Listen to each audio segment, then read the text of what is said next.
Okay, hello, beautiful person. So, I am live on Instagram and on TikTok, hopefully without any incidents because I'm not using any words that TikTok doesn't like.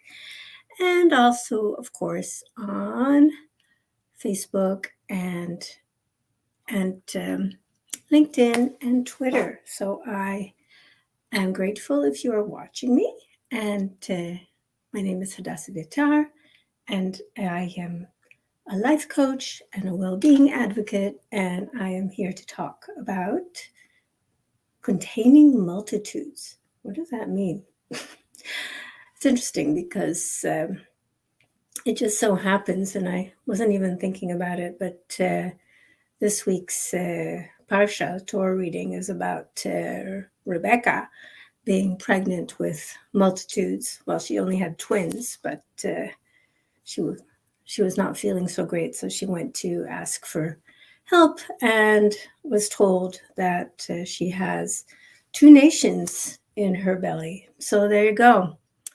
We contain multitudes.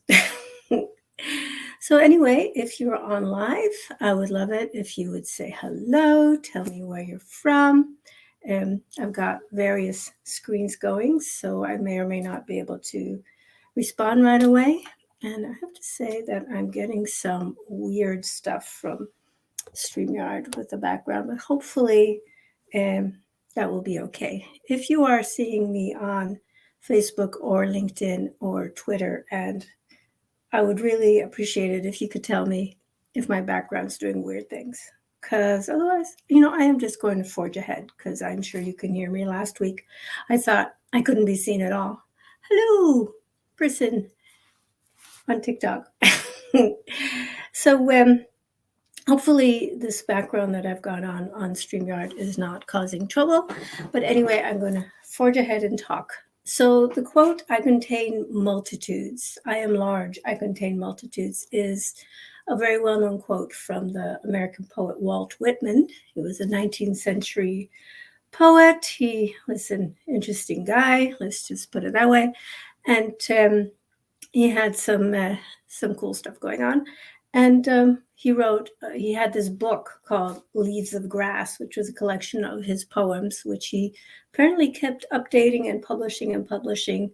So it was like, this was his main work, but he kept updating it. So it's an interesting way of doing it. And so this poem called Song of Myself. And that quote from that poem is, do I contradict myself? Very well, I contradict myself. I am large, I contain multitudes. And it's really interesting because, like, Walt Whitman has been haunting me the last week or so since I last spoke with you here on Sunday Silver, because it's just so weird because I kept running into that quote in different places. So, like, I was on a Zoom call, and the quote came to me in context of something that was going on there. And then the next day I was on a different Zoom call, and one of my friends there said that, like out of the blue. She just said, I contain multitudes, like apropos of nothing. It was amazing. And then I heard it from somebody else. And then I'm listening to audiobook by Gabor Mate. He's a physician, and it's a book about trauma and healing and so on. And he quoted the same thing. So it's like basically everywhere I look, this quote is coming to me. And to me, that basically means that it's something that I need to talk about. So that's why I am here. Sunday evening, Sunday Silver with Hadass, and I am talking about this quote, I contain multitudes. And what can we do with that? Okay, so this is a guy who was writing actually during the Civil War. And he also wrote, Captain, My Captain, if you've heard of that poem. It was about the death of Lincoln. He was a great admirer of President Lincoln. And so he wrote that, and people were very excited about that. People were always a little nervous around Whitman because let's just say that his sexuality was not always very well defined, and people were not sure what to do with that, especially if you consider in the mid 19th century it was a very different time from now, and people were he was very careful, like he never spoke about anything having to do with that.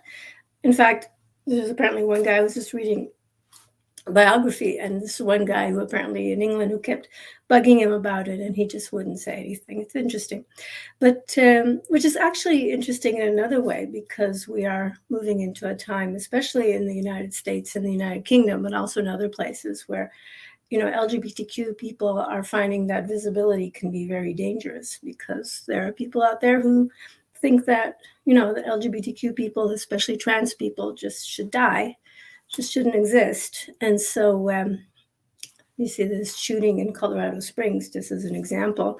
A lot of people who've reacted to that, who maybe a year ago would have sent thoughts and prayers, and now they're saying, well, they had it coming. Anyway, that is not quite what I was going to talk about, although it's not that far off the mark. But it comes back to the idea of, what does it mean, I contain multitudes? Okay, so if you are our mother Rebecca, our matriarch Rebecca, then that might be a reference to the fact that she had twins, and each of those babies grew up to be a forefather, if you will, of a nation. Those twins, of course, were Esau and Jacob, and they had all sorts of interesting interactions. And Jacob, of course, became one of the patriarchs of the Israelites, leading to the Jewish people eventually.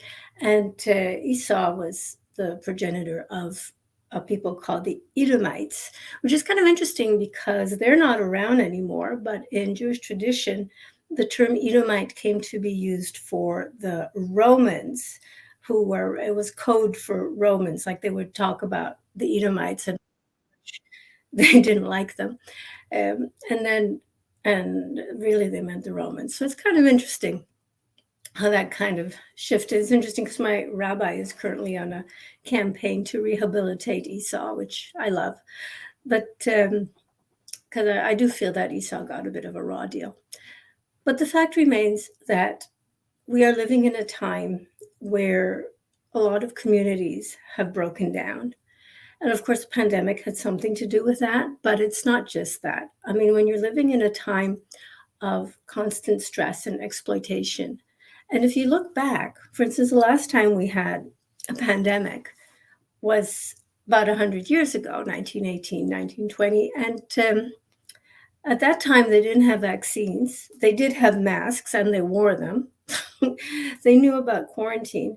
There was but still, millions of people died because they didn't have vaccines. But what they did have was a much stronger community, that people took care of each other. As far as I know, people were not going around shooting each other because of disagreement. I mean, there had just been a world war. I mean, don't get me wrong. There was plenty of shooting and death going on.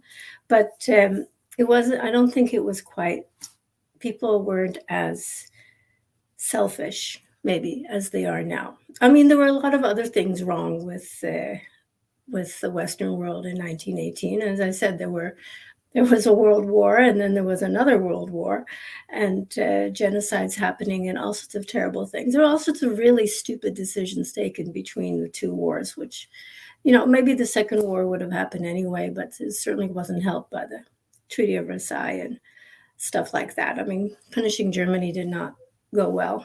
I mean, what happened after the Second World War with the Marshall Plan was a much better way of treating a defeated enemy, and ends up with Germany now being, a bastion of democracy. Like, who would have thought that, places like the UK and the United States are teetering on the verge of fascism, and Germany is doing better. But although the right wing is rising everywhere, and we can argue about this. We can talk about politics, but I don't know how useful it is to do that on social media. I mean, it's unlikely that anybody's going to change their mind from what I'm saying here. But I want to come back to the concept that we are not isolated, that we are not rugged individuals who, can take care of ourselves and should never ask for help. Oh, hello, Alan. So, thank you. I appreciate that. Um, and by the way, since you're watching me on Facebook, can you tell me, is my background flashing or is it just doing that here on my computer? Does it look reasonable to you? Because I found last week that I thought it looked terrible, and then when I viewed the recording, it was fine. So that would be nice. But anyway, coming back to the issue of what does Walt Whitman even mean by "I contain multitudes"? I mean, I'm not. Oh, good. I'm glad the background looks great. Thank you so much, Alan. It's flashing on my screen here, which is a little annoying, but if it looks good to you, then that's awesome. Thank you so much.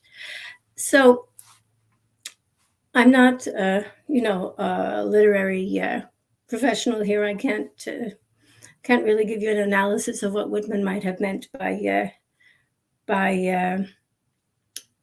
But the beautiful thing about art is that once it has left the artist and come into the world, then it's up to us to take it and do things with it as best we like.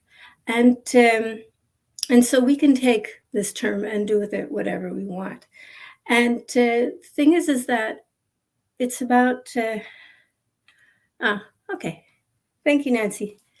Good to know it's not flashing on LinkedIn or on Facebook. So, what could there was John Donne, I think, writing in Elizabethan times. So that puts it back even further than Whitman said. No man is an island, and of course, Hemingway went with that. Ask not for whom the bell tolls; it tolls for thee, etc. And basically, the idea is that we are one, and people seem to be forgetting that we are one. And I love the idea of, for example, if you think like the Kabbalistic idea of the sparks or of the world being a multicolored garment for the one, because it's very confusing if you think about it, if you believe that there's one divinity, if you will, one idea, and then but you look around and the world is full of so many different things and so many everything is different, and you look around and people are different, and certainly people have different ideas about what's important in life and so on. And diversity is something that a lot of us have come to appreciate rather than homogeneity and everybody marching along the same path. So how can it be that on the one hand we are one and on the other hand we are many?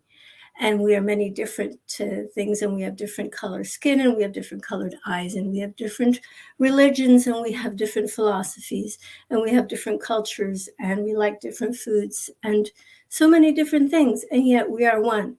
And then that brings me back to Walt Whitman. He says, just the whole quote is, do I contradict myself? Very well, I contradict myself. I am large. I contain multitudes. And that is the whole thing. Like, humanity is large. It's getting larger all the time. We just passed 8 billion. It contains multitudes, and yet we are one. And that is something that a lot of people are having difficulty with right now. Because if we are one, then how can we be racist, sexist, ableist, ageist, all the isms? How can we have all of these things? How can we have cis-sexism? How can we turn against trans people, against queer people, against all the different kinds of people? How can we be so anti-people if we are one? And yet we are one and we contain multitudes. It takes a genius like Walt Whitman to take such a big idea and distill it down into small words, into apparently simple words. But this is just an idea that I want to leave with you guys, because the more I read about it, the more I write about it, the more I think about it, the more important I think it is that, that we get this message out to the world that we are one. We contain multitudes. We are large. We contain multitudes, but we are one. And if you look at all the different religions that we have, there are thank you, Brady. But there are so many different ways of looking at the world, so many different ways of looking at things. And yet when you, in the end, when you cut away the externalities, all the religions come back to the same thing. And, a lot of people have died over the years because of people fighting each other over religion. And even within the same religion, different flavors of Christianity, different flavors of Islam, and for sure different flavors of Judaism as well. People have been able to find, big ends, little ends, to quote another genius of around the same time as, Whitman, I think, or possibly earlier. I don't remember. But, the whole idea that people take really inconsequential differences and they fight wars over them. And it's just crazy making, because it is so unnecessary. And that's why I wanted to bring us back to, and I'm going to wind this up in a minute because I don't want to talk for too long. But the fact remains that there's a lot of anger and fear in our world right now. And like I said, having 2.5 years of pandemic certainly didn't help with the isolation and with people's fear and people's feeling that nobody cares about them. And even if you look at what's going on with, so-called incels, it's the same idea that people don't care about them. And there's a lot of trauma in our world. Like I said, I've been reading a book by Dr. Gabor Mate. Just came out September, I think. It's called The Myth of Normal. And he basically talks about trauma and the effects that it has on people. And, the constant stress, the fact that so many people have chronic illnesses in ways that haven't been happening before. I mean, you can argue that in the past people died of infectious diseases before they had a chance to develop chronic illnesses. This is also true. I mean, this one's true and the other is also true. But we are not healthy and we are not going in a good direction. And I feel that this all comes down to the fact that we have forgotten that we are one, that we are large, and that we contain multitudes, but the multitudes are all one.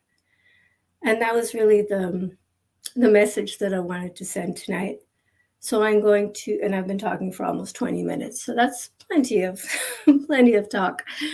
So I would love to know what you think of it. If you'd like to drop me a message, if you'd like to send me a message, you can do that. And I want to thank you for being here with me tonight, whether you're in person or you're watching the replay. I am always grateful for all of my listeners and all of my readers.